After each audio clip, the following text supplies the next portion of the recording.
right, it is 6 o'clock. Hello, everyone, and welcome to the March 22nd, 2021 Select Board meeting. Please note that in accordance with the emergency orders announced by Governor Charlie Baker a year ago, this Select Board meeting will not be open to the public for physical attendance, and the Select Board members are meeting online via Zoom web conference.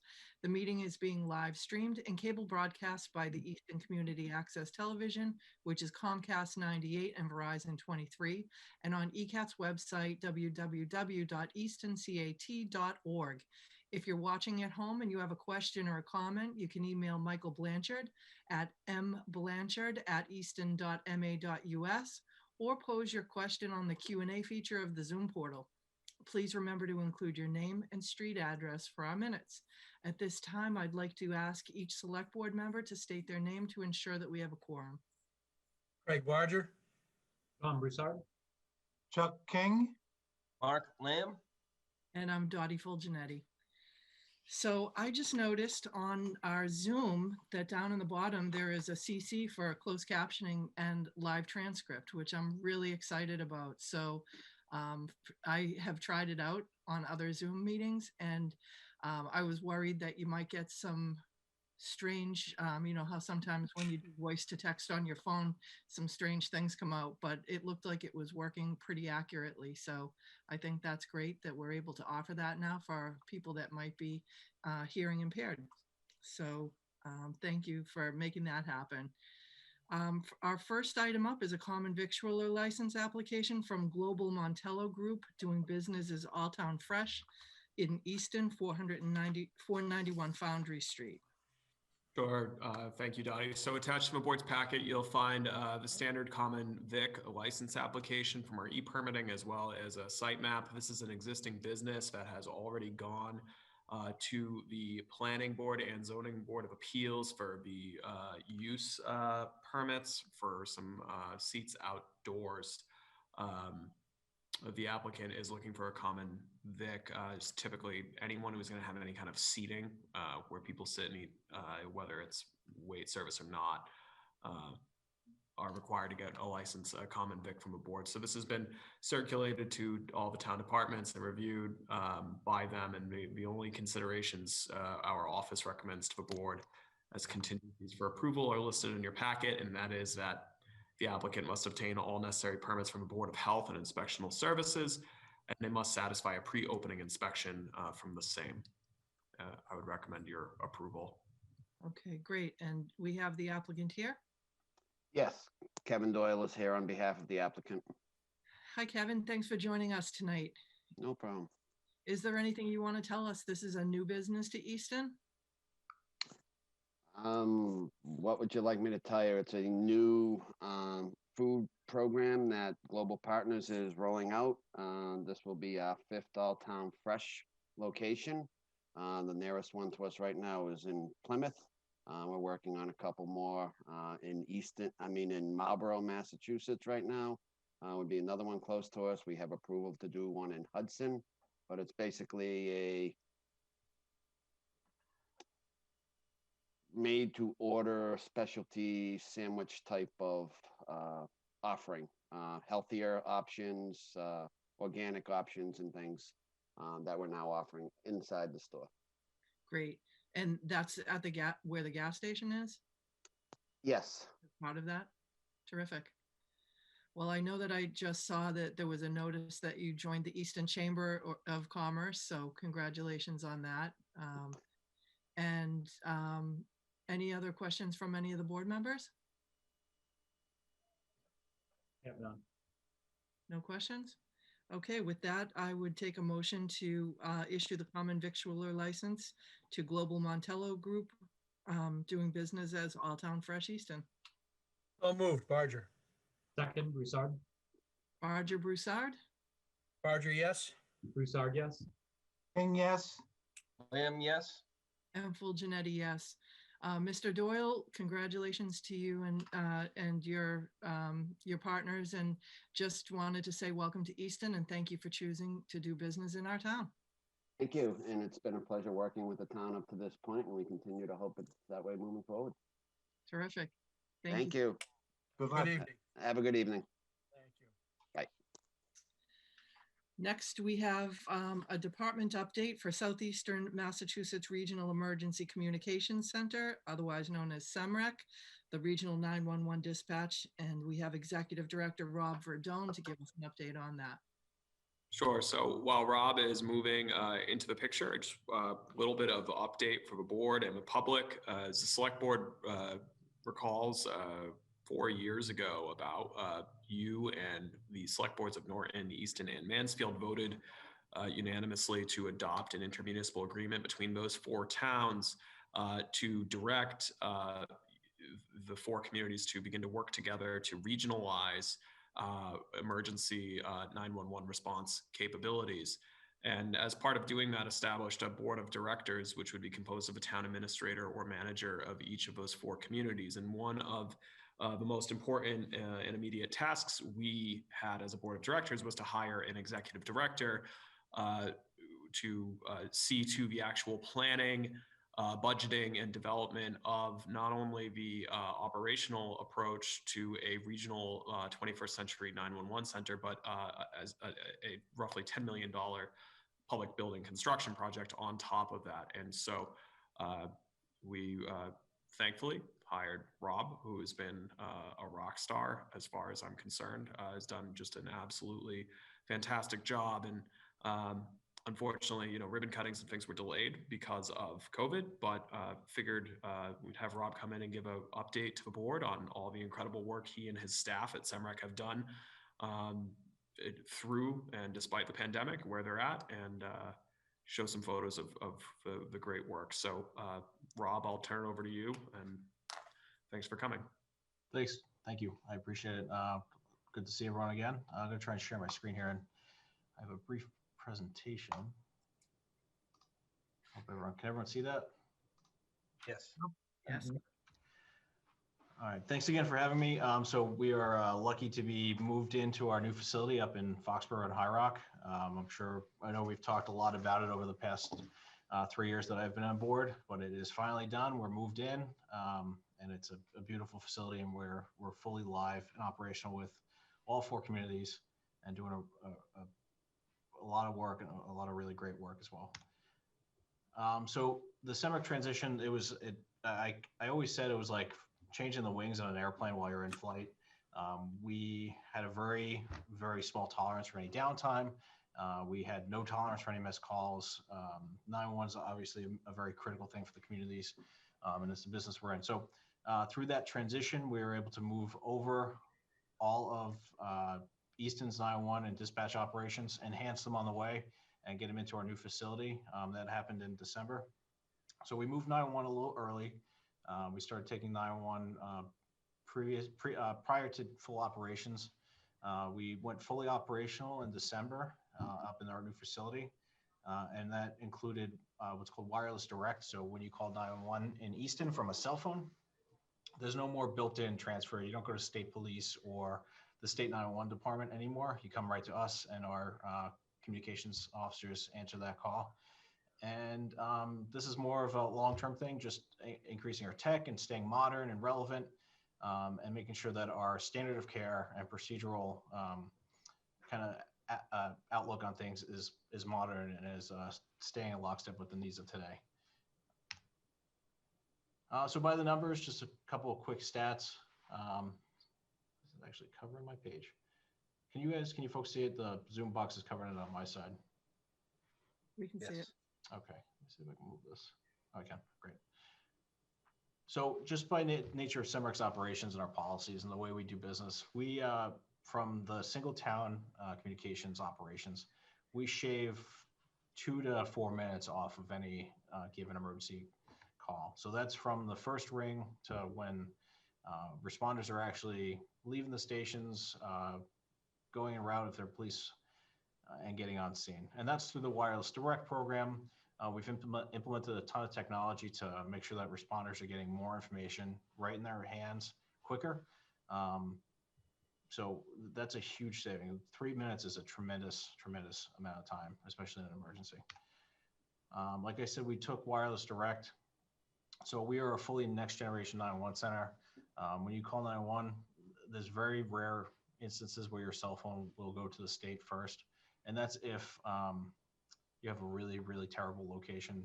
Let's say you're in a basement or something and you're not, the 911 call connects, but the carriers can't really tell which town you're in. It'll go to the state police or the state 911 center first. That's probably in the order of 1% of our calls right now, probably less than that.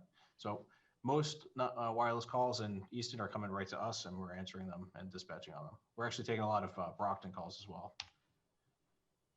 Emergency medical dispatch. So we are fully compliant with the state's regulation for emergency medical dispatch. We are in lockstep with the national and international standards, and we're actually certified to an advanced level of emergency medical dispatch. And what that means is when you call 911 and you have a medical emergency, our staff is able to walk people through pre-arrival mitigation steps to make sure that CPR is administered if somebody needs help delivering a baby before an ambulance arrives, control bleeding, if they're in a car accident and they need some life-saving techniques. We can actually instruct people over the phone how to administer those. And that includes certain medications as well. In calendar year 2020, we took about 25,481 911 calls. Our call answer time was about 3.1 seconds, which is well under the state regulation. Average call time was about 1:41. That doesn't mean that dispatch was 1:41. That's the total call time. And our compliance rate with state regulations was 99.63%. The state requires us to be 95% compliant. So we exceeded that by a pretty large margin.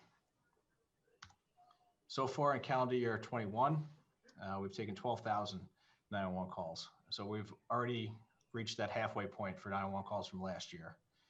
It's a tremendous amount of calls, and we're even in a kind of a valley, if you will, for 911 calls due to COVID and the pandemic.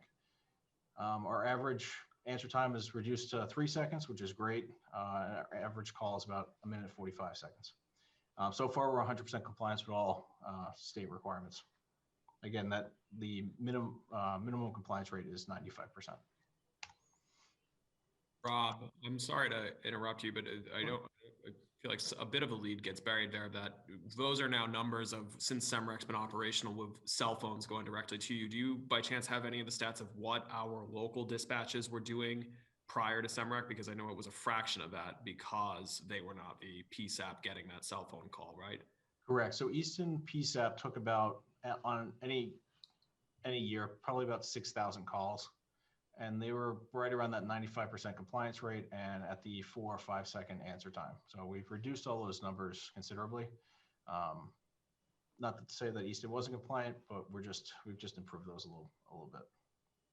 So year to date here, we're 3 months in, you've done 13,000. So if you scale that out, you're looking at what, 52,000 calls in a 12-month window. Right. Each of our towns is getting about 6,000 a year. So you're really doing almost kind of double the per capita call receipts because of that 911 direct, right? Correct. So prior to wireless direct, if somebody called 911 on an accident, the state would adjudicate the call completely and wouldn't necessarily reach the local PSAP. Also, the state would play goalkeeper. So if somebody had a car accident or fire and 14, 15 people called 911, they might pass through 2 or 3, just so that the community got the gist, and then they would play goalkeeper and kind of reduce the surge or impact on the communities. Since we're a larger center, we're about the same size as the state 911 center, we can absorb those surges much easier. This graph just shows a distribution of our calls. I'm not sure if you can read it on your screens, but this is out of 50. So each day an hour is scored. So our busy days are Thursday around 6, just kind of a fun fact. You would have thought, I would have thought it'd be Friday night, but it's Thursday night around 6 is our busiest time. Building update. So this is our new facility. This is a photo that was taken a couple months ago, right after we opened. Snow on the ground. Proud to report that the building project was on time, to the day, and on budget, which was a tremendous feat. And I give a lot of credit to our project management team and our contractor. COVID was a tremendous burden on everybody. There was supply chain issues. we're actually 2 or 3 months ahead of schedule before COVID hit, and we were planning on opening a couple months early. But once COVID hit, we were tracking really well, and then we ran into a bunch of supply chain issues. And luckily we recovered and we got the project done on the contract date, and without any budgetary impact, which was great. These are a couple before and after photos. So this is the same part of the building. This was an abandoned facility we purchased for $10. The transformation, it's hard to conceptualize in photos and kind of communicate, but it was astonishing. So this was the first picture to the left is just after we started cleaning up, and the photo to the right is our finished building. We did demolish about 8,000 square feet of the old facility. It was just a cost-saving measure, and we didn't need the space, so we demolished it. Are you showing pictures now? I am. Can you not see them? I'm sorry. I can't see them. You can see them? Yes. Yeah. Okay. Must be at a different screen.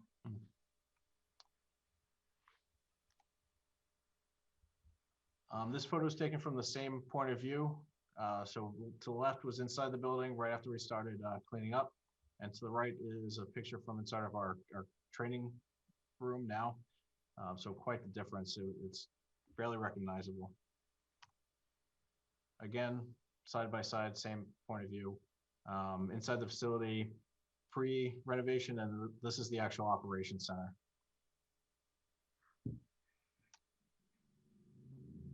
This is our lobby.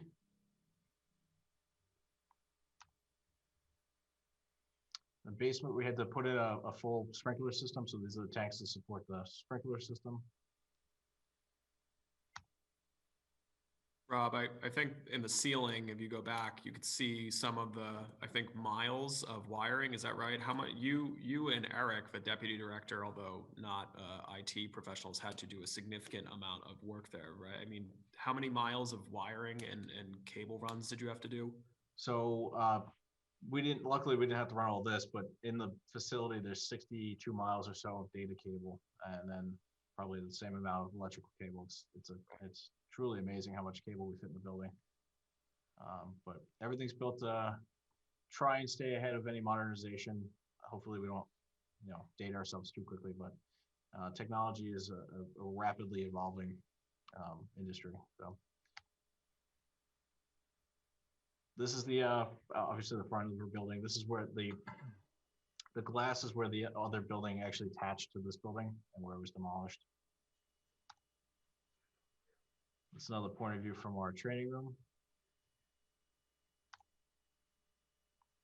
And that's all I have on the building. Does anyone have any questions on the building? No, great. I just want to comment that I think it's amazing that you couldn't have picked a better location, a better building, that to discover that, I mean, really all the stars aligned on that for you. Yeah, everything worked. I mean, if we had to build a building today, that would be the ideal kind of structure, the concrete, reinforced concrete structure. And our architect estimated there would be in the order of like $500 million to build just the shell of that facility, the way it was built. So certainly was $10 versus 500 million. Yeah, I think it's a deal. That's a deal and a half. I tried to get it for $1, so I let the communities down. We got, we got talked up to $10, but I think it was still worth it. I would agree. So we were operational with Foxborough and Mansfield, and actually Easton and Norton's 911 prior to us moving to High Rock. And that, again, aligns with my statement that we had to fly the plane, change the wings on it while we're in the air. So through partnership and technology and just a lot of planning, we are fully redundant with the Duxbury Regional Old Colony Communication Center. So we were able to move our staff and kind of do a leapfrog where our radios, our computer-aided dispatch systems are fully accessible and linked between the two centers. So we went over to Duxbury, answered 911 calls, dispatch calls for service, talked on the radio, and we leapfrogged our crew there. And if we didn't tell anybody, nobody would have noticed. That's how smooth it was. So again, zero tolerance for any downtime, zero tolerance for missed calls. And this partnership has gone a long way besides the actual transition from the two buildings. So Duxbury had a generator failure. They were able to come and use our equipment. And the level of redundancy is the first in the state between two centers to have that. The state's acceptable redundancy is just 911 where the phone rings and then you have to get the call back somehow to the communities. We are fully redundant between the two centers. So that is a tremendous achievement for this year as well. And just to, this photo is our SEMREC staff in Duxbury dispatching for the day. So the three gentlemen you see in the picture is SEMREC staff in Duxbury. And they're all on the phone. Bob, I have a question, and Absolutely. I changed the view so I can see this now. It's beautiful. But the what kind of security issues do you have for the building itself? It's a pretty important building, and I know we've got public safety personnel around there all the time. But you know what I mean as far as getting into the building, control procedures for unauthorized personnel, et cetera. Absolutely. We have a pretty aggressive security posture. There's a layered security defense that's built around the facility. I can certainly show it to you if you wanted to come visit. But we do, to not get into too much detail, the property itself is fully secure. There's fences with Constantine wire. There's vehicle denial systems. We have cameras and other detection systems. But I would love to discuss in more detail. I think in a public forum would be inappropriate. But there's I can tell you to rest assured that there's a tremendous amount of security and planning what went into the security of the facility. I agree with you. Just the building itself lends to the importance of the mission, where we can't go down for a natural disaster or a man-made disaster, and that was all taken into consideration. Good answer. Thank you. So these are just some pictures again. The top left and the bottom left picture is our staff operating in Duxbury. Upper right-hand corner is some of our newer staff members training in an empty office because our office furniture didn't quite line up the way we wanted to. That's one of our supply chain issues, but we opened without any office furniture. We got the dispatch center up and running, and Eric and I and some of our other staff were working off doors on sawhorses for a little bit, but it worked out. Bottom right-hand corner is myself and the fire chief from Mansfield. He kind of grabbed me for a picture. That was a whirlwind of a day, so he said, "Hey, let's grab a picture," and it's one of my favorites. You could tell it was before we went live because the clock on the wall is not even lit yet. So great picture there. This is just a couple other pictures. Upper left is one of our communications officers working. That's her name's Ali Vico. She came to us this year. She's part of our phase 2 staff. Upper right-hand corner is a couple of our staff members recently making a donation to a local food pantry. And that was all food collected by our staff members. It was probably a full van load of food that we were able to donate. Bottom left-hand corner, we had our partners in the various SWAT team command vehicles come up and do some joint training with our staff. Our staff is also part of the command post staffing for the Metro Law Enforcement Council. So great use of the facility. Upper left-hand corner is actually our operation during a windstorm. You can see the radar is pretty aggressive looking, and it worked so well. It was the amount of calls we take during windstorms. Beforehand, I wish I had a picture.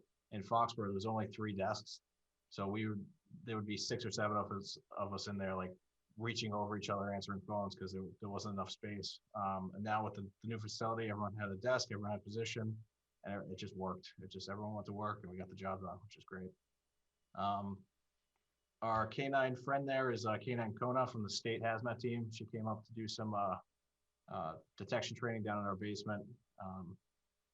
Just a good use of the facility. And that's Eric and I posing with Kona in front of our sign.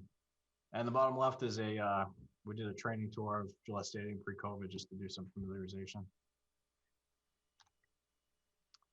So that's all I have for my presentation. I wanted to kind of make a plug that the members of the community in Easton should not ever hesitate to call 911. Please call 911 if you ever have a doubt as to whether you should call 911 or not, please do. I'd rather take 1,000 calls of things that maybe weren't 911 worthy than miss one call that goes to a police station or fire station business line. So please call 911. We're here for you. We're here to help. If we're not the people to help you, we'll get you the help you need. You can text to 911 if you can't call us for whatever reason. If you're a member of the deaf or hard of hearing community, you can text us or use TTY as well. We support both. Down the road, we're looking at integrating photos and videos to 911 as well. That should be available by the end of the year, but it's not right now. That's really all I have for my update. If anyone has any questions. Rob, it's Craig Barger. Did you mention, did I hear you say that you were taking a lot of calls out of Brockton as well? We are. So Brockton, for some reason, there's a lot of cell phones that don't have great GPS in Brockton. And when they call 911, for whatever reason, we accept them. I don't know if Brockton's not taking wireless direct or not. But thanks to the integration of the 911 system, we just basically forwarded back to Brockton. But we've taken quite a bit of calls out of Brockton. Thank you. Tom? Good. I think this is amazing. It's been something that candidly the town of Easton has always tried to find innovative ways to provide even better services and to do so in a more efficient way. As we know, revenue is tight. And so I just commend all of those people many years ago that had the foresight to approve this. You know, Rob, you and your team have always come off incredibly professional. You have said what you were going to do, and you folks go out and do it. You hit your budgets, you hit the timeline. You know, and I just think the stats that you gave about actually being and providing better service to the residents of our town, better response time, and I think you mentioned, if I remember the number correctly, it was 3 minutes worth of saving on average. That's correct, yeah. And I just, you know, that's life saving, you know, when every minute counts. So again, I wasn't here 4 years ago, but I have certainly supported it wholeheartedly since. And I just thank you all for all your efforts that you put forth. And Connor, certainly to the team on our side as well. I know a lot of effort has been put in by the folks on our team. So credit to all involved. Thank you. Yes, I have one more. Rob, how does this affect, if anything, the old mutual aid system whereby a town such as West Bridgewater might help Easton or vice versa? So all those agreements and procedures are still in place, if not enhanced. So as part of our duties, when we opened here, we're the Bristol County control point for all mutual aid. So from New Bedford to Easton, if there's a major incident, Cemerex's in charge of coordinating all the mutual aid in Bristol County. But those kinds of things were happening long before we took over Bristol County control. Foxborough uses a bunch of resources, Norton, Easton, and Mansfield. Those are all pre-planned and it's a daily occurrence from either going to East Bridgewaters or Stoughton or them coming into Easton. It happens pretty regularly. Okay, and thank you for coming in on time, and it's an amazing feat. Thank you. Appreciate the support. Mark? Hey, Rob, how you doing? Good. Excellent. Now, this is probably one of, if not the most successful efforts in regionalizing services in a very, very long time. It saves money and it improves services, and it's going to exist for, you know, looking at the bunker that you guys have created, a century anyway. So this is, you know, between you and your team and the municipal leaders and all the surrounding communities, you know, I tip my cap to them. It's absolutely incredible what you guys have created, and I thank you for all your service. Thank you. Thank you for the support.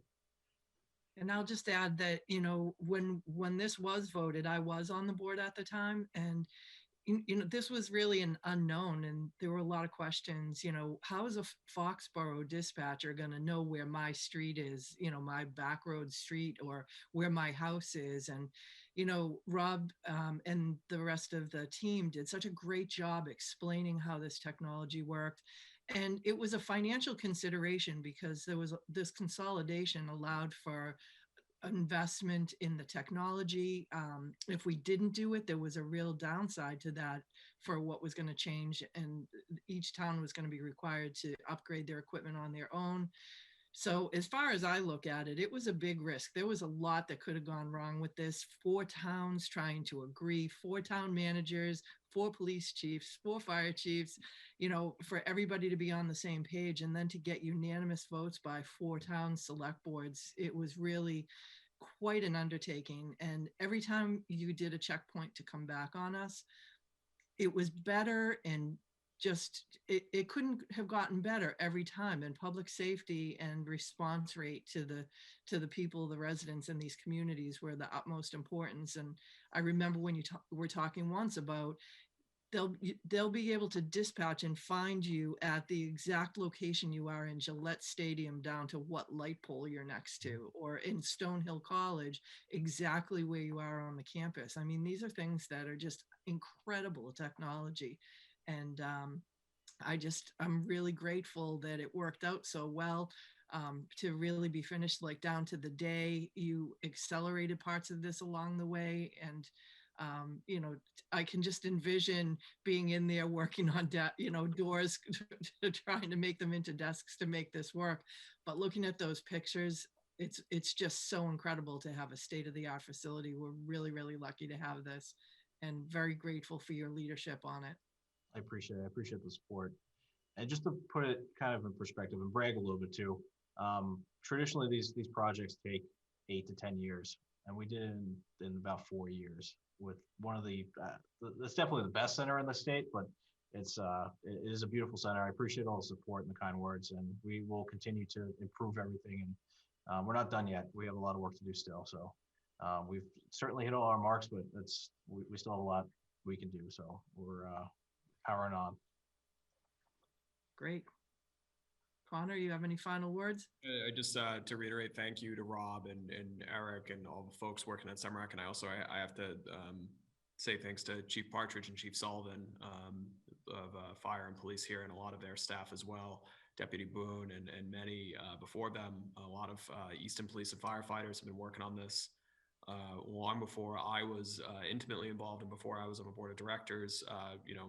With just nuts and bolts stuff like how will interoperability of radios work, how do we transition our databases. Rob, there's so much to cover, but I mean, in addition to, I like the analogy of changing wings on an airplane that's flying. They had to work on data compatibility with multiple databases for 8 public safety divisions. Just so much work went into this by so many people. And there was obviously the personnel and the labor aspects of this. So really appreciate Chief Sullivan, Chief Partridge here, and their staff for all their support here, and the board for supporting it. And just great job to everyone. Thanks, Rob. Thanks for coming in. Thank you.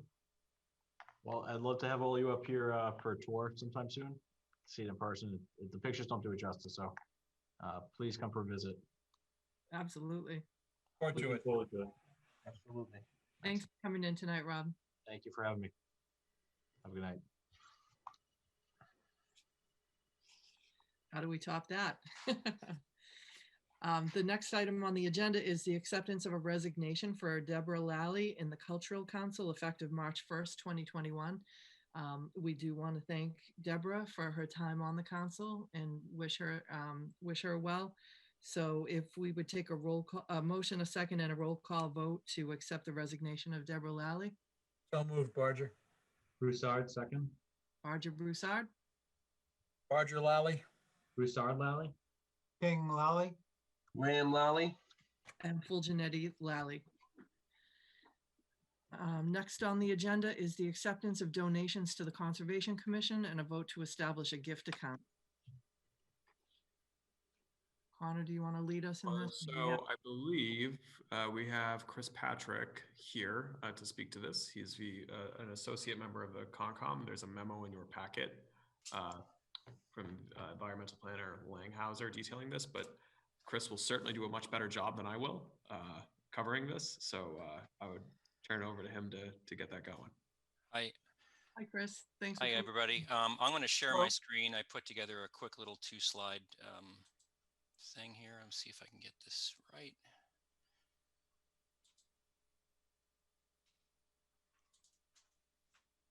Okay, I hope you can see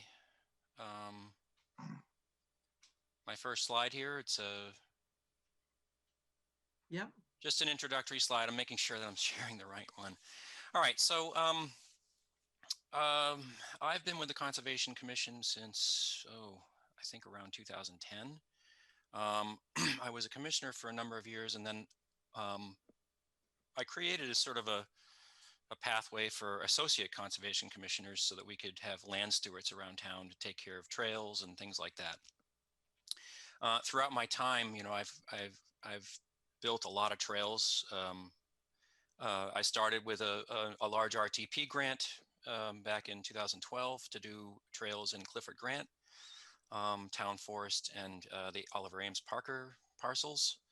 And since that time, I've led about, let's see, 1, 2, 3, almost 6 Boy Scouts doing Eagle projects throughout town, where and some of them have done some very significant projects.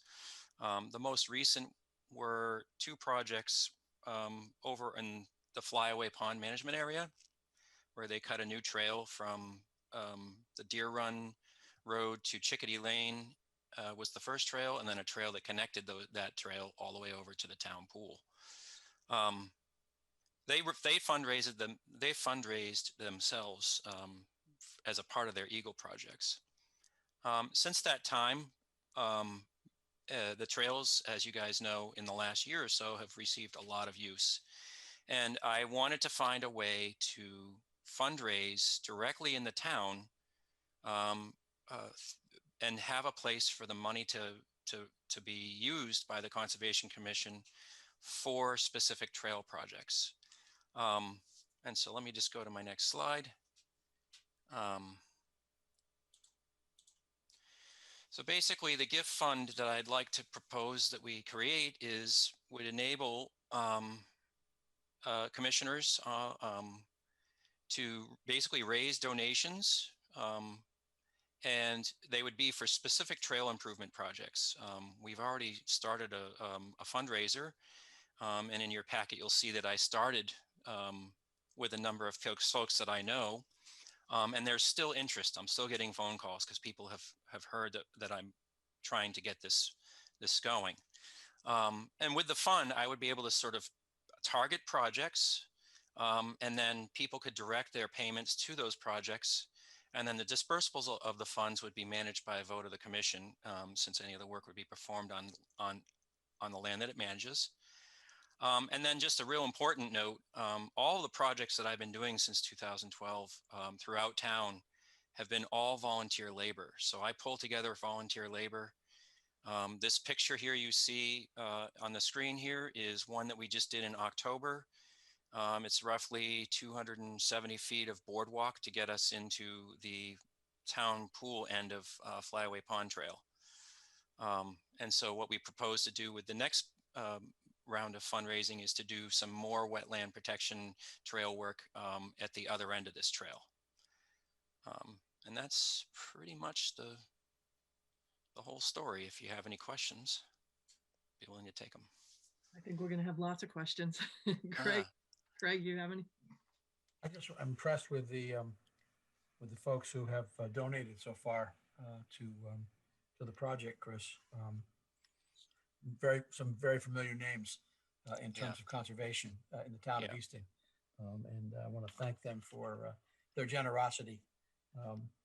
And it's good to hear that you've been able to pull together a whole bunch of volunteers as well. Yeah, thank you. Tom.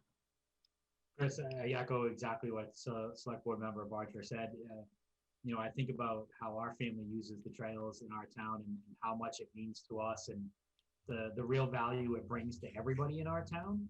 I think Easton is known for a green spaces community that we embrace the outdoors.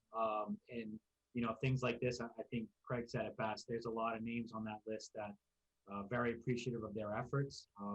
I hope we can communicate how the rest of the town could possibly contribute as well. I know I, for one, look forward to contributing at some point. And so just thank you so much for all the effort and for caring about our community the way that you do, and all of you do. Thank you. Chuck. I thank you, Chris, and I thank the volunteers of our town and the contributors, as Craig mentions. And I can't wait to get out there and visit some of these trails myself right after a little bit of a busy time here, but I'm looking forward to it and I really appreciate it. Thank you. Mark? Hi, Chris. How are you? Hi. I think this is just a continuation of Easton's priority to preserve open space and keep it accessible.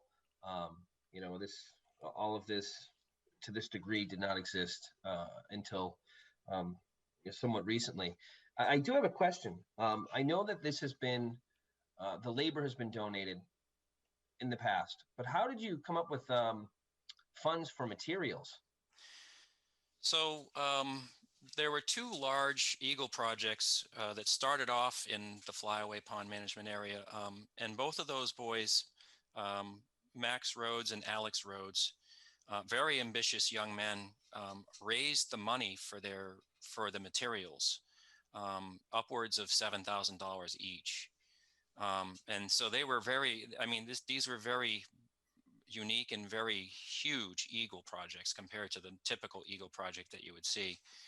And then more recently, I have received donations from New England Mountain Bike Association to help supplement some of the trail work. So for example, this past fall, the work that we did over on the end of Flyaway by the town pool and the dam there, the old Flyaway Pond Dam. The majority of it came from funds that were allocated by the Conservation Commission Trust Fund, but there was a small supplement that came from New England Mountain Bike Association, and they have donated in the past to town projects as well. Mm-hmm. I think, creating this and putting it into action, I think it's going to be very successful. It'll sustain these trails for a long time. And I'm blown away at those Eagle Scouts that their project benefited Easton so much that we all get to take advantage of this. That's really impressive. That's incredible. Yeah, that's, I'll just say that that's one of my prides. I'm an Eagle Scout myself, and I'm an Eagle coach. So yeah, every single one of these projects has sort of been brought to light by myself, and then these guys run with it. And it's really great to see, it's conservation is part of being an Eagle Scout, and community service is part of an Eagle Scout project. So they mesh well with these kind of projects. Thank you for everything you do. Thank you. So this is really incredible. I think that, like the other select board members have said, Easton values its open space, and that's wonderful to have open space and preserve it. But if you can't maintain it and use it, I know that we can't do that for every piece of land that we have, but for the amount of land that we have been able to have this passive recreation where you can walk through. I know that I haven't been down to this one yet, but I was shocked when I went up to see the Clifford Grant that it was just a magical little path. And all I kept thinking of is, wow, who had to bring all these pieces of wood down to the very far end, right? Yeah, that was a lot of work. It's a lot of work. And I've had the great fortune of attending many of the Eagle Scout ceremonies, and it's such pride for the community and for the Scouts and for their families that they really just think outside the box to make these things happen. And we're really grateful. We wouldn't have any of this without them. So I think that's terrific. If people do want to send money to the fund, how would they do that? So I think going forward, what we would do is I would create, or another commissioner would create a specific need, which would become a fundraising request. They would write a check, and on their check, they would put a memo that notes that need, or they could include a cover letter that would state where that payment should go towards. So in the case of these checks that we had made, I was instructed by the town to have them put a note on their check that they would like it to go to the Flyaway Pond trail work that's already been approved by the commission. So that would be the main way we would do it. And then going forward, as needs arise and specific projects come with a financial need, we would go about it the same way and start basically organic type fundraising. You know, we would use our social media. We would leverage the town website where we can. And I can't remember if the town crier is still being used, but those kind of things. And we would get the word out as much as we could. And then the good thing is that once a project was finished, and we still had money left over in the fund, it would stay with the town, and the town would use it as a beneficiary for a future project. That's terrific. Something else that was in the packet is the link to the Easton Trails. And you said that, or it said in the packet that the scouts worked on creating those trail maps. Yeah, so back in 2012, when I finished the Clifford Grant project, I realized that we would need a good mapping system for trails in town. And so I created a mapping standard. And then when Eagle Scout candidates came forward and said, I'd like to do an Eagle project. Well, I have a mapping standard. You want to build some maps and kiosks for the town? And we basically kind of worked on that. It's taken it to the next level with the GIS group in town, and they've, you know, the map that you see there comes from some of the work that was done by the Eagle Scouts. So we are actually actively updating some of the kiosks right now so that you can scan a QR code right at the kiosk and get the map on your phone right from the town website. That is so cool. It really is. And GIS is such an important technology, and for the young people to be part of that and understanding that is really, there's so much that can be done with that. And I think it's great for these projects, but it's also great for whatever they do in the future. Absolutely. That technology perspective. So this is great. This is like the best meeting so far. It's all good news, one after the other. So Craig, if you want to make a motion, do you have that handy in the packet? Yes, I do. Yes, I do. Connor, want to add something? No, I just wanted to make sure that it was the particular motion prepared by the finance department, because to Chris's point, this is also not just accepting these gifts, but establishing a revolving gift account so it can be managed by Concom in the future. Right. Motion to accept the gifts totaling $3,400 for the specific purpose of trail maintenance on town-owned conservation land, and to establish a gift account to accept future donations, with the Conservation Commission or their designee in the Planning Department being allowed to expend funds for such purpose. Second, Broussard. So that's Barger, Broussard. Barger, yes. Broussard, yes. King, yes. Lamb, yes. And Fulgenetti, yes. And thank you so much, Chris. You've been such a great longtime supporter of everything environmental and recreation, and, you know, not only rolling up your own sleeves to do the work, but inspiring the next generation to really value this. And we really, as a board, truly appreciate everything that you've done. Thank you very much. I appreciate it.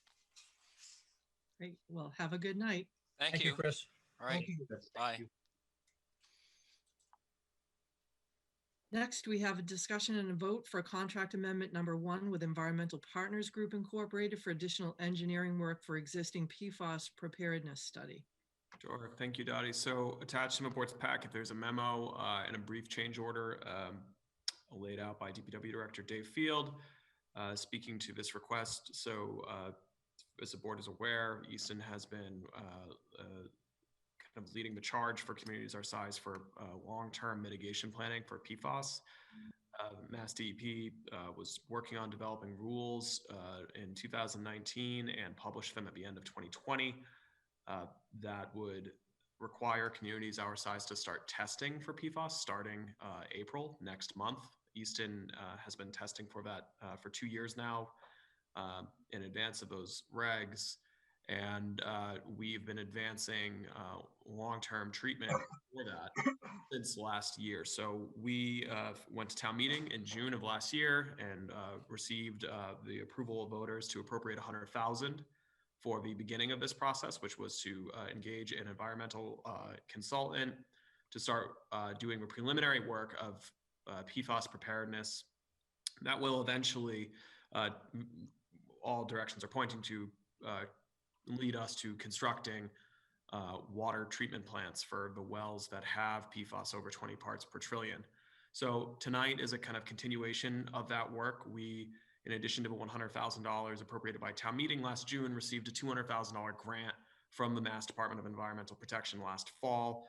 We're going to tap into those grant funds to basically expedite part of the conceptual design now, so that we are in a place where we can go to town meeting this spring to request construction level design and construction funding in the area of $9 to $10 million to continue to, as quickly as possible, move forward to design, bid, and constructing what looks like will be 3 water plants.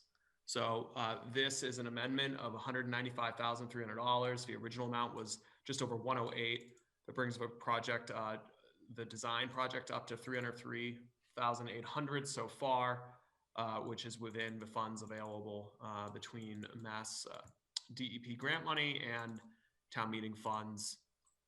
Some milestones here that are important that are in the specs are that part of an additional task being added here of a conceptual design services is looking at how to ensure we have as expeditious of a construction plan as possible, including preemptive ordering of supplies that have notoriously long lead times. So these are pretty specific and boutique plants, typically involve granular activated carbon.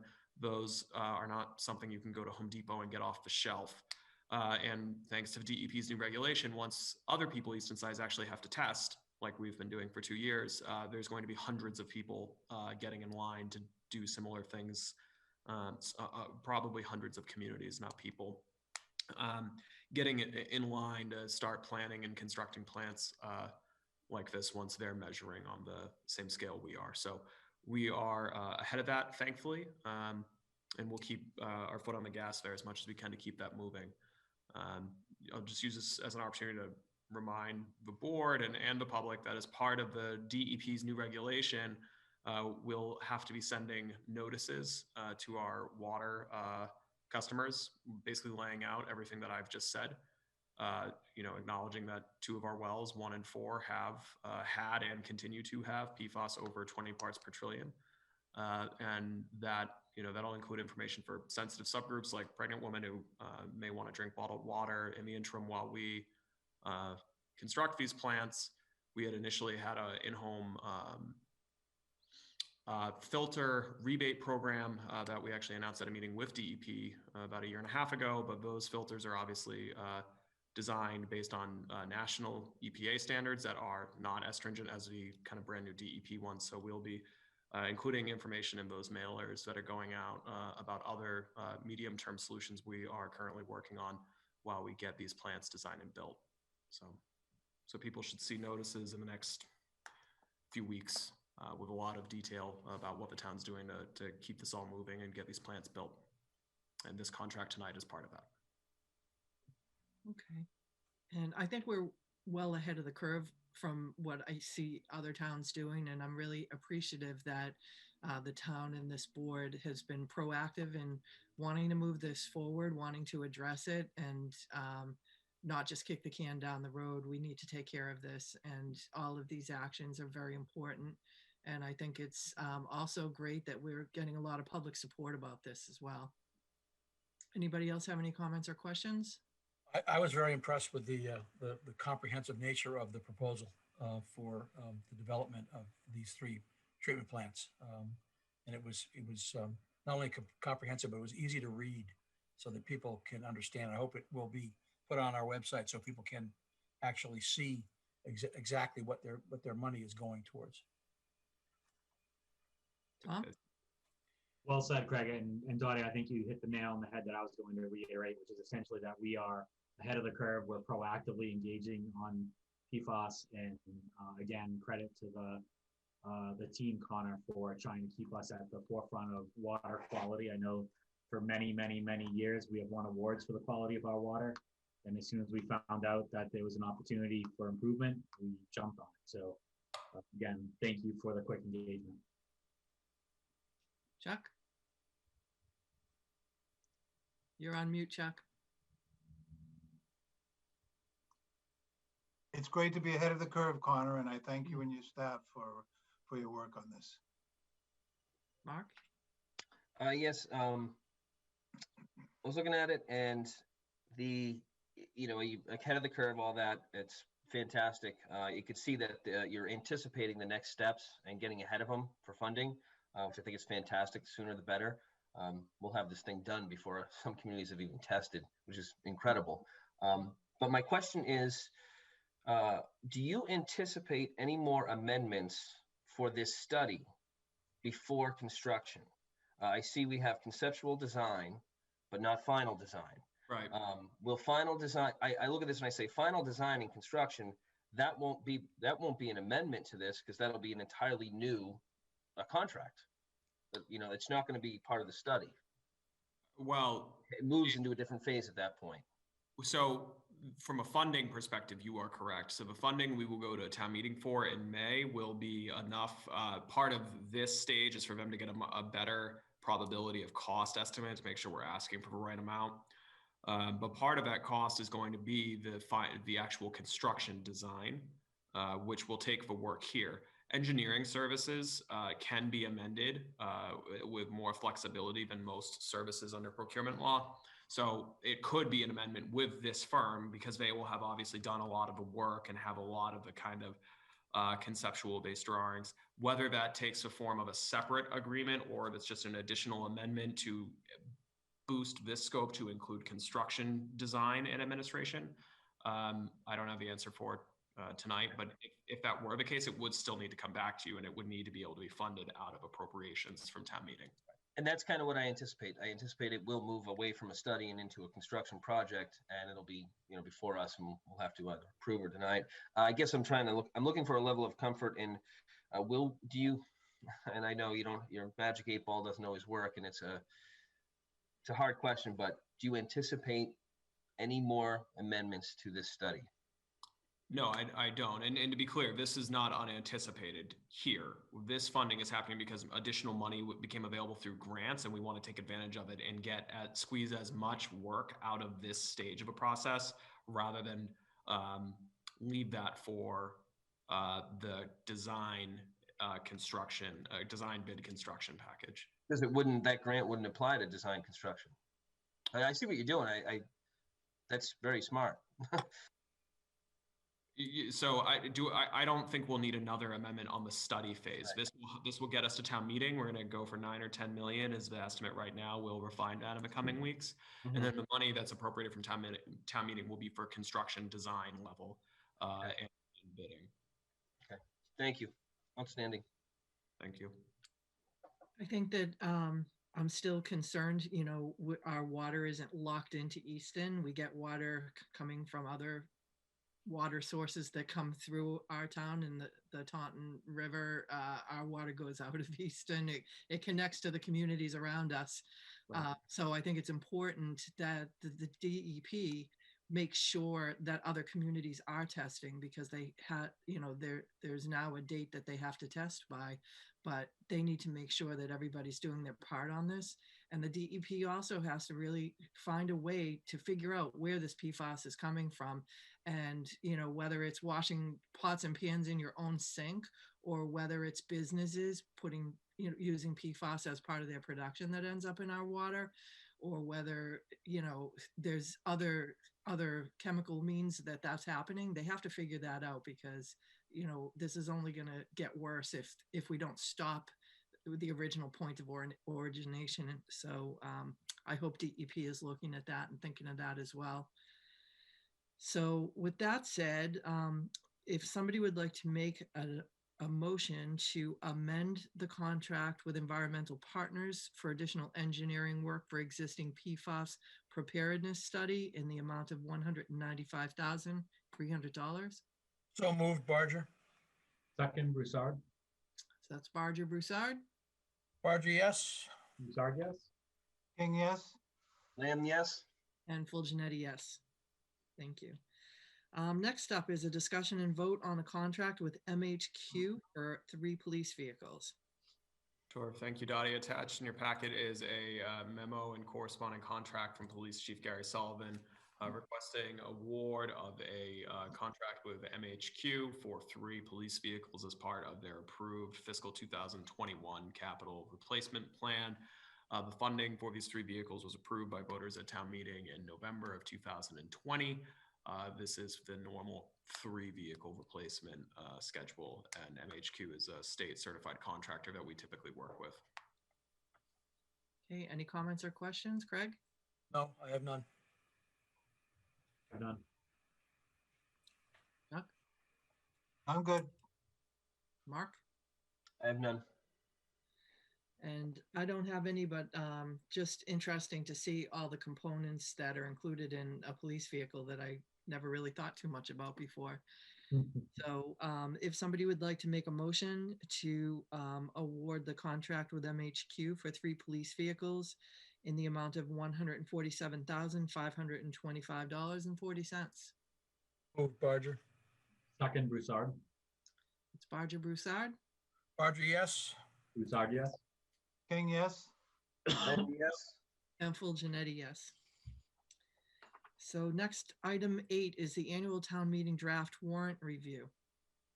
Sure, thank you, Dottie. Attached to the board's packet is today's or this week's version of the town meeting draft warrant. It includes recommendations that have so far been voted by the select board and the finance committee. And your agenda has a handful of articles that we are ready to seek your inclusion and recommendation on tonight.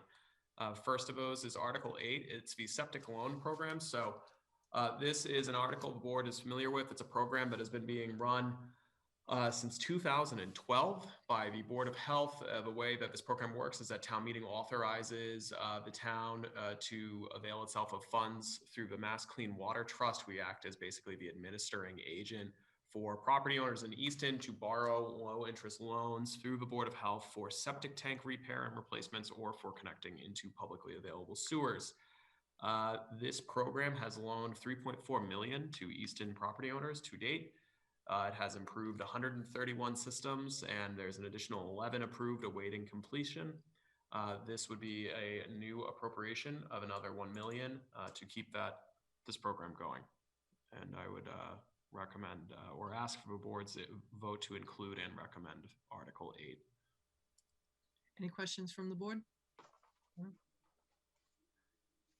Craig, do you want to make a motion to include and recommend? I move that we include and recommend Article 8, the septic loan program. Second, Broussard. Craig and Tom? Barger, yes. Broussard, yes. King, yes.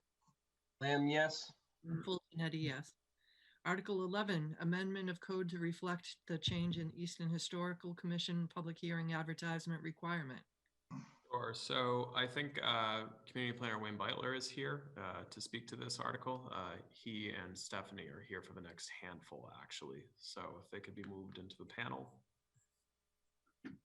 let them take over that so I don't get it wrong. There we go. Hi, thank you, everybody. Hi, Wayne. Hey, Wayne. Hi, good to see you all. I told you needed a standing spot at select board meetings. I know. I have to make sure I wear a different shirt each time. The take home really is just what it says there in the explanation, those quick lines. So as everyone knows, towns have boards and commissions. They have to operate according to the relevant state enabling legislation. So many of the application and process requirements that people encounter in various regulatory boards are monumented in that state enabling legislation. The Easton Historical Commission is enabled under Mass General Law 40C, and the state enabling legislation does not require newspaper advertising for hearings. And when the local historic district and the commission in general was really getting going, maybe 10 years ago, just as boilerplate, this newspaper advertisement requirement for public hearings was put into the town bylaw. And we've found several things as the commission has gone along for the past several years. first, of course, most people don't really read hard copy newspapers anymore. So the actual utility of an advertisement is very, very minimal. People hear about proposals within local historic districts through the mailing of abutters, through the posting of the notices at town hall. That's really what helps people become educated about what's being proposed. The second is that the great majority of applications in local historic districts are not for very significant construction projects. Therefore, re-shingling your roof with shingles exactly like the ones that were there before. So they're very de minimis. And what the commission is looking to do with this fairly minor change is to remove this newspaper advertisement requirement, which will help reduce the lead time before the commission can consider an application, because you often have to get a newspaper ad in at least a week or so before it can run for the couple of weeks before you can have your hearing. And also the cost of that goes on to the applicant. And so we're looking to streamline the process, speed it up a little bit, and save applicants some money. Well, I'm sure save the applicants some money is really good for the people in our community that have to go through this process. Yeah. Craig, any questions? None. Chuck? I have none. Tom? None. Mark? None. All right, that said, if somebody would like to make a motion to include and recommend Article 11. Make a motion to include and recommend Article 11. Second, Broussard. Barger, Broussard? Barger, yes. Broussard, yes. King, yes. Lamb, yes. Full Janetti, yes. Article 14, the general stormwater bylaw for MS4 compliance. So Greg's, oh, good. There's Greg. Phew. So Greg, I'm going to do a quick introduction and then let you take over from there. This bylaw was actually drafted by Andrea Langhauser, the environmental planner. It's based on another community's that has been passed and accepted in that community. And it is intended to fill a gap in our stormwater review in compliance with the MS4 mandates. And I'm going to let Greg take it from there. Good evening, everybody. Hi. Evening, Greg. How is everybody doing? So we're here tonight to talk about this stormwater bylaw, and this is related back to the MS4 permit. Again, MS4 stands for the Municipal Separate Storm Sewer System, which is basically our drainage permit that allows us to discharge to the waters of the United States. One of the requirements of that permit is to make sure that all of our construction projects, either proposed or redevelopment, are done so in a way to mitigate any type of impairments entering the waterway. Up until recently, Easton did a pretty good job of covering those types of impairments, either through the planning board or through conservation, by defaulting to the what's known as the Massachusetts Stormwater Handbook. It's the stormwater rules and regulations that govern everything in the Commonwealth. But in review of our bylaws, we found that there are some loophole projects that sometimes get through that aren't covered, that don't go before planning board or don't go before Concom, that need to be covered so that we're in full compliance with the EPA permit. And that's what this bylaw is going to do, is it's going to make any project with either as a proposed project of 40,000 square feet of disturbance or redevelopment of 20,000 square feet of disturbance will fall under the jurisdiction of the stormwater permit. In addition to that, we're going to increase some of the requirements required for construction. Additional phosphorus, let's see here. Basically doing a better job now to clean up the stormwater than what's currently being done.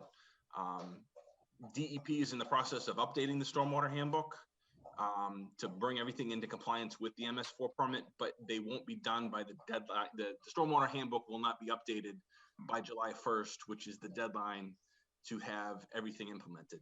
So by voting in and enacting this stormwater bylaw that covers ourselves and give us flexibility in the future, to make sure that we're always in compliance with federal rules and regulations.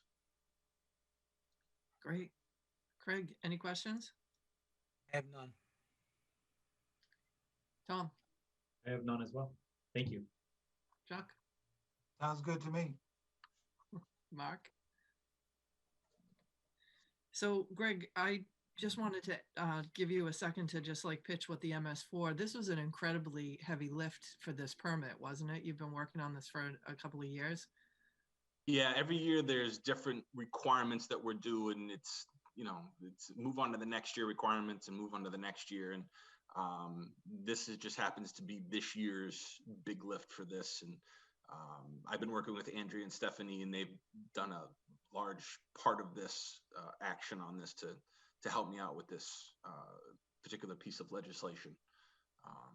So they've been invaluable in that course of getting this written and prepared. Yeah, and to be clear, Andrea has done most of that work, so. Well, that's great to have interdepartmental work together on this. So if somebody wants to make a motion, Craig, to include and recommend Article 14. Move to include and recommend Article 14. Second, Broussard. Barger, Barger, yes. Broussard, yes. King, yes. Lamb, yes. And Full Janetti, yes. All right. Greg, are you staying on for the rest of these? You're muted.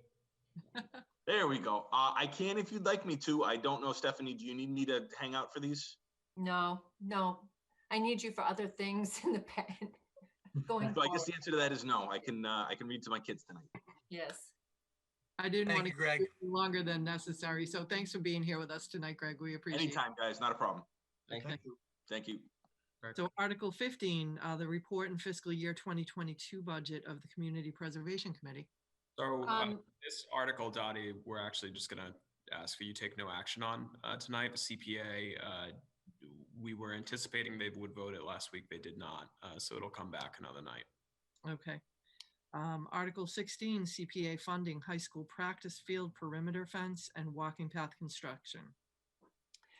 So this project had previously been approved for the practice field for construction of the practice field up at the high school. The fencing and the walking trail came in over budget, and they came back and asked for additional funding, and the CPC voted to recommend the additional funding. Okay. Do you know what the additional funding was? I thought it was on here. Oh, never. It is around, I believe it's around $35,000. It is. All right, excellent. Any comments or questions from the board? Was there any reason why we ended up being over our initial expectations, Stephanie? I think costs were just higher than were anticipated. Got it. I know supplies in today's day and age in the COVID world are definitely increasing. Yep. Would you like to make a motion to include and recommend, Craig? I move to include and recommend Article 16, CPA funding. Second that, Broussard. Roger Broussard. Barger, yes. Broussard, yes. King, yes. Lamb, yes.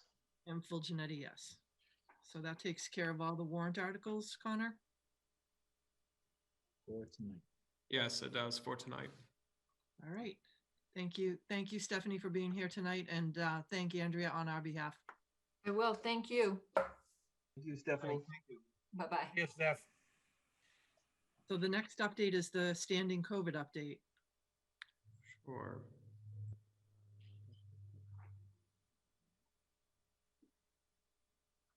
Thank you, Dottie.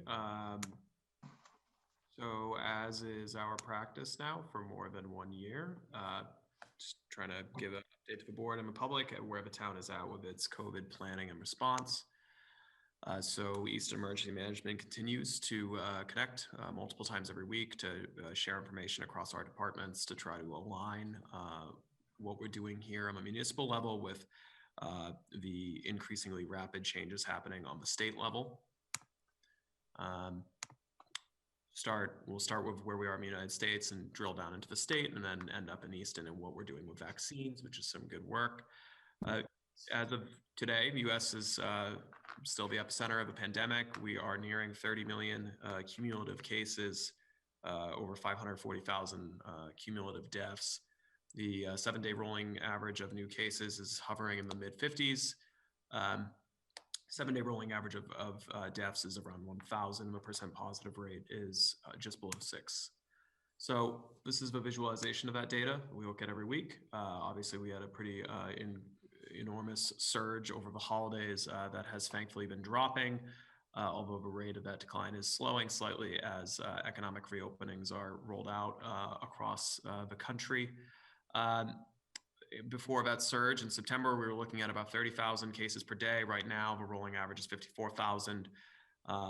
Thankfully, key indicators such as hospitalizations continue to move in the right direction. There's 35,000 folks in hospital in the United States today, which is still quite a large number of hospitalized COVID patients, but pales in comparison to where we were around the new year with about 130,000. So last we met 2 weeks ago, the number of Americans in the hospital, if you look at the bottom of the slide, was just shy of 47,000. So while the rolling weekly average of cases was at 59,000 2 weeks ago, and it's only dropped to 54,000, the rate of hospitalizations does continue to drop meaningfully, which is good news. The risk level in each state, this is aggregated by COVID Act Now. They look at daily new cases, infection rates, and the positive test rate. Risk level is still in a vacuum high comparatively. It is improving generally. You'll notice Massachusetts is actually listed as red here for today's map. That's probably related to the plateau and minor uptick in cases in the past couple of days that we'll get into on the next few slides. But overall, you see the United States becoming slightly less orange as we move out of higher risk, which is good. So in Massachusetts, as of this weekend, cumulative just about 580,000 cases, 16,500 residents of the Commonwealth have lost their life. The 7-day percent positive rate in the Commonwealth is below 2%. It's at 1.95. Hospitalizations, again, in Massachusetts, similar to the United States, thankfully are trending downward. So hospitalizations here peaked at around 4,000 in the spring. They got up to about 2,200 over our winter surge, and now they are around 580. 2 weeks ago, there was 665 Massachusetts residents in the hospital. So this graph is a visualization of our cases from Johns Hopkins University. Cases have been trending downward since July 9th. However, they have increased in the last handful of days.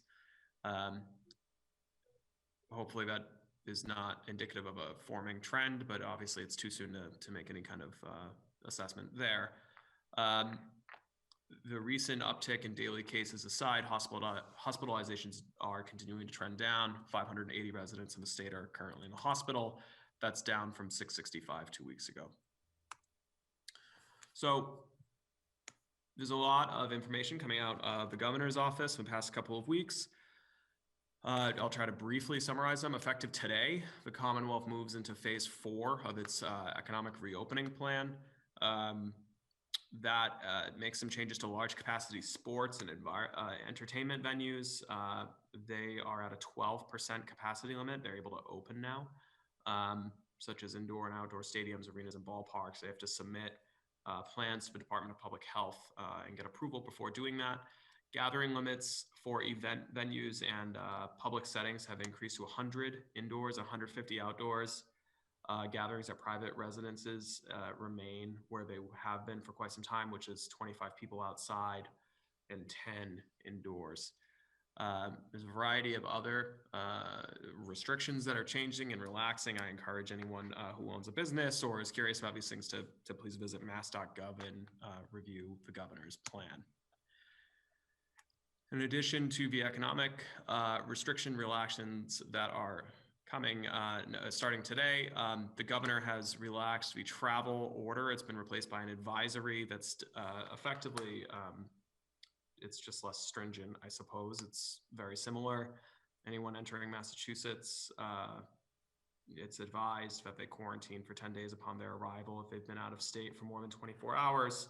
There's a few exceptions now. This includes acknowledgement for travelers, residents who are fully vaccinated, or residents who have temporary, who have had COVID, recovered from COVID in the past 90 days. There's a couple of other exemptions in there as well. So moving to Easton. So Easton is here, circled. We are in the yellow zone.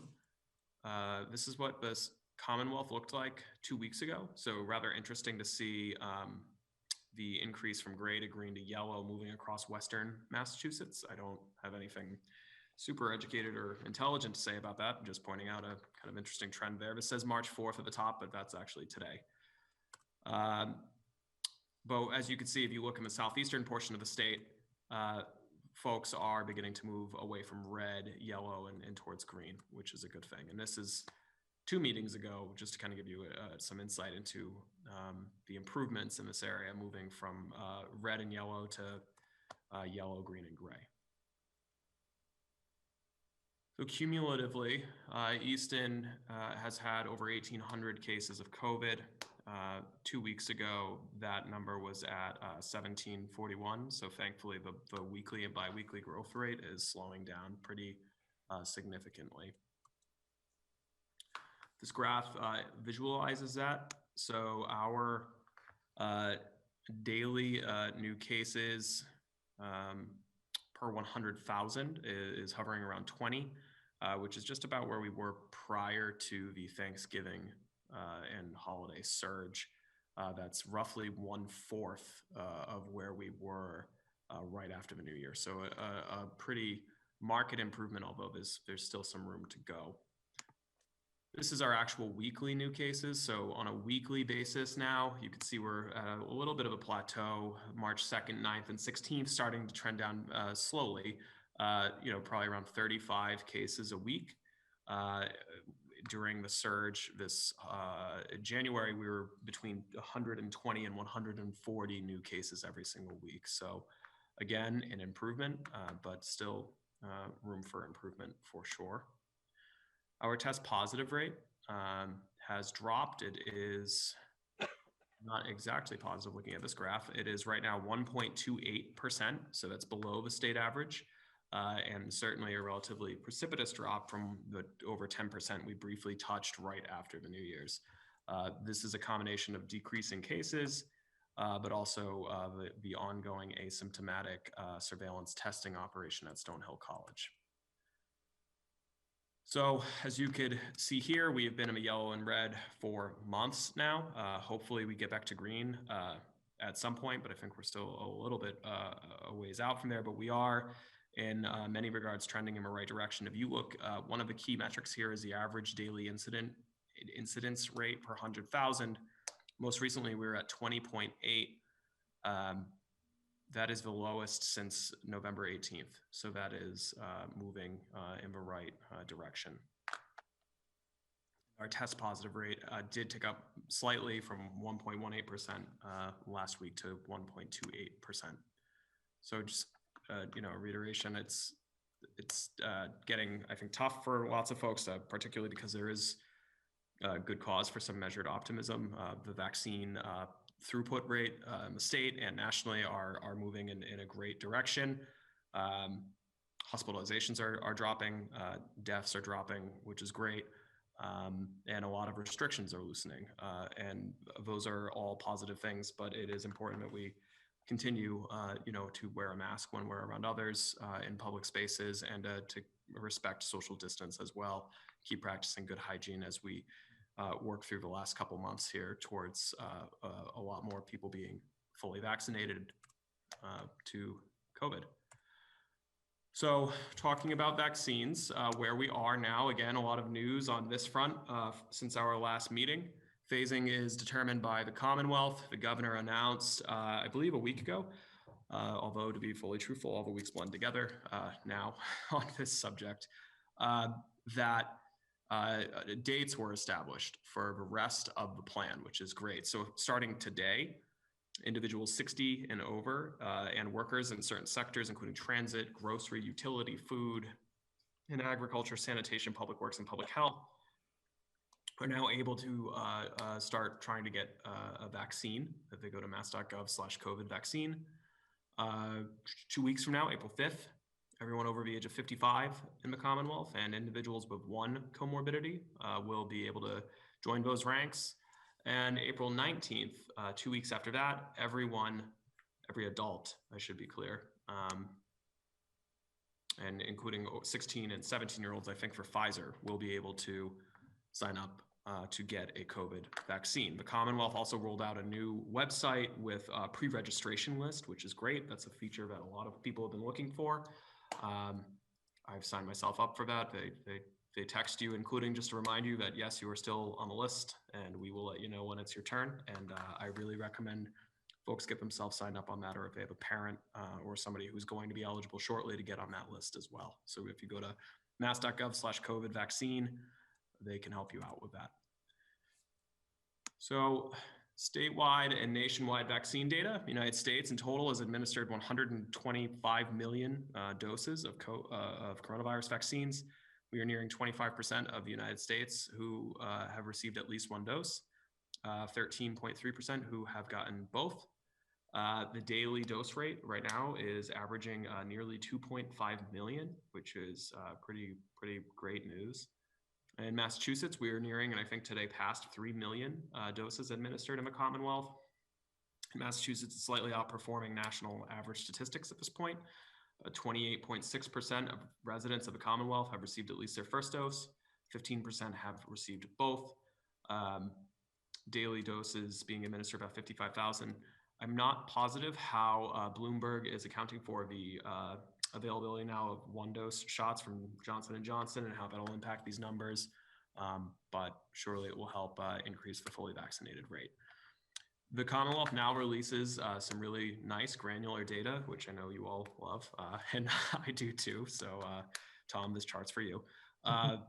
The Commonwealth publishes age group data now, and we've borrowed some ideas from our neighbors and visualized some of this for social media just to keep the positivity going on the vaccine campaign, where they show you what percent of your different age groups in your community have received the COVID vaccine.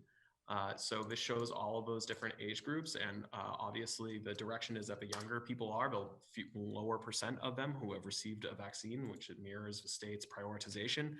But what's really great is that 27% of Easton residents have received at least one dose of the vaccine. 80% of our residents over 75 have received at least one dose.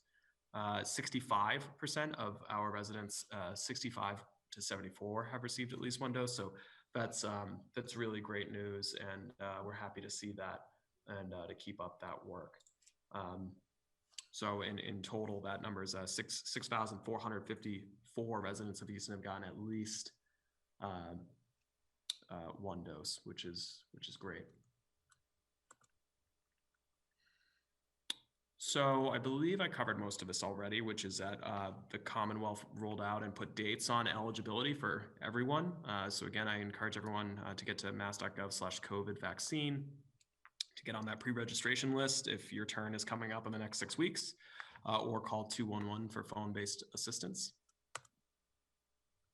So on the municipal side, so obviously cities and towns, as part of the Commonwealth's pivot away from smaller vaccine clinics, will be doing fewer and fewer small-scale clinics. We do still have some kind of legacy operations that we are helping out and doing our part with, including some second doses for folks 75 and above. We did 100 of those last week or 2 weeks ago at Frothingham Hall, as well as the Board of Health and Fire Department helping with administering vaccines for folks at Housing Authority.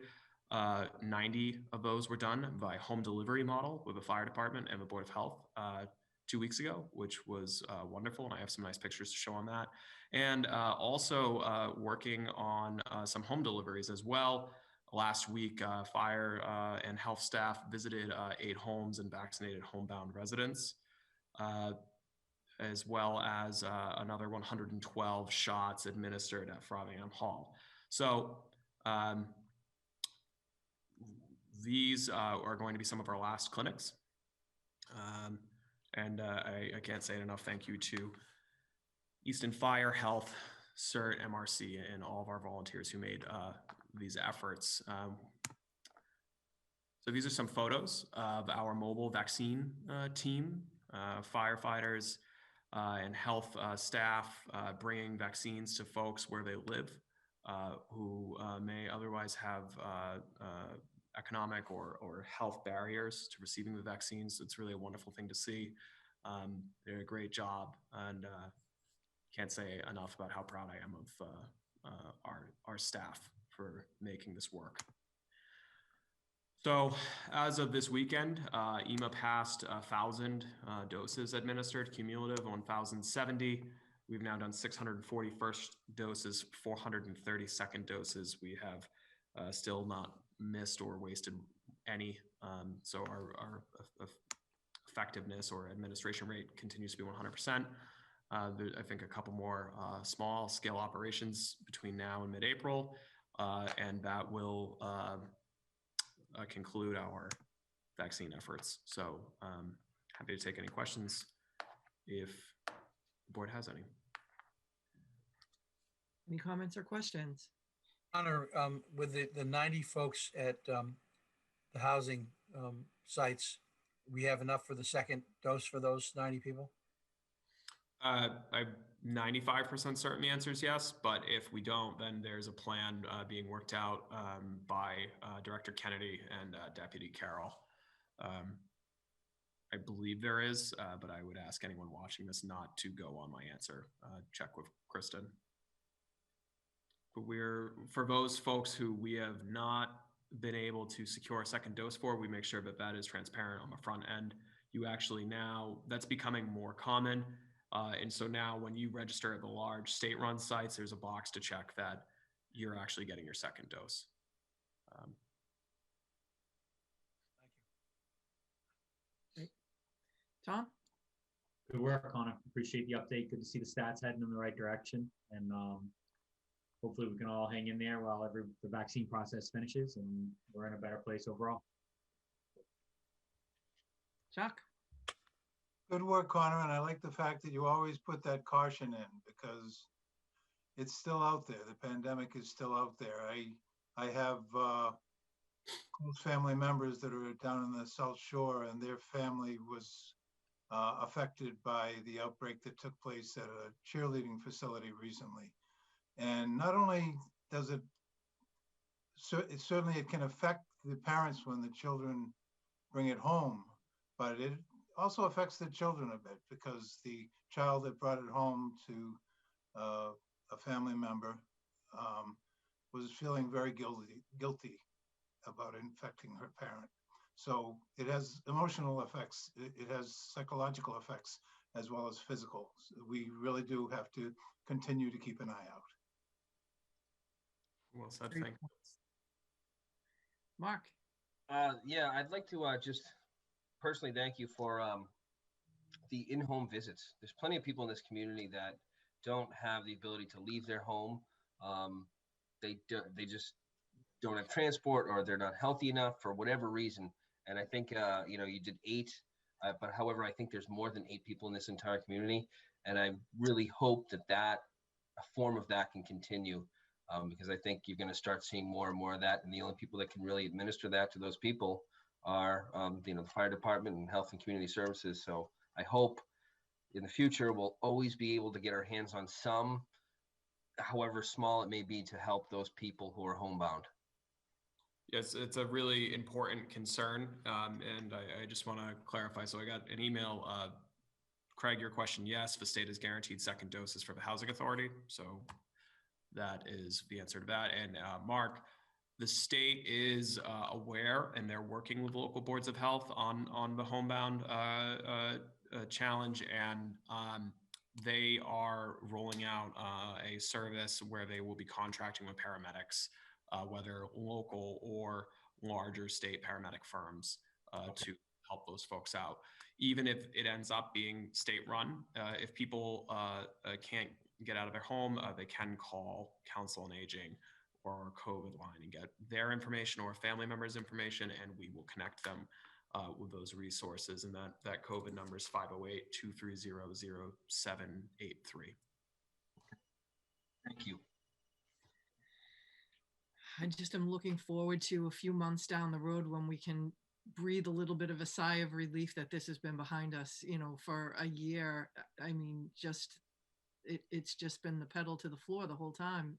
Everybody is, I think people are starting to feel burnt out. I think that when you see, you know, just talking to friends and relatives, the fatigue that everyone has over this is just incredible. And, you know, for the people that were really down in the trenches, like you, Connor, and the rest of the staff, and I'm sure you, Tom, in your work, you know, the people that are really, really engrossed in this daily, it's been a lot. So again, you know, thank you to everyone, you, Connor, and everybody on the staff that has really been working so hard on this. And I'm looking forward to the day when we'll be able to have a socially distant barbecue or something to be able to celebrate some milestones as we move forward. With that, do you have any town administrator notes? I do not. And any select board notes? Mark, come on, you're gonna let us down here? Tonight I will. I'll sit this one out. I'll save it all up for next time.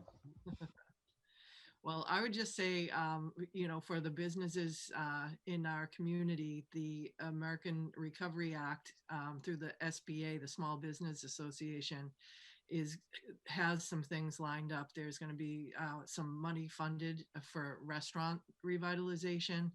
The details of a lot of this are not released yet, but I would say bookmark the SBA's website and check back. The Economic Development Council will be posting notices as they find out about them, but keep your eyes open for any kind of new assistance through whether it's PPP or economic impact loans. There's a lot happening. There's a lot of changes to the way that they're qualifying small business. Some of them are really good for very small business. So reach out to the Economic Development Council or check out the SBA's website for things that are up and coming. So with that, I will look for a motion to adjourn. So moved, Barger. And a second? Tom must be frozen. Second, Lamb. That's Barger and Lamb. And I'll take a roll call vote on that. Barger, yes. King, yes? Lamb, yes. And Full Janetti, yes. And we will note that, Tom just texted and said his computer died. So he's stuck frozen in that image for a while. I was going to say, he looks very angry. So just for the minutes, Tom did not take that vote. So thank you so much, everyone. Have a great couple of weeks, and we will see you again soon. Stay safe, everybody. Everyone.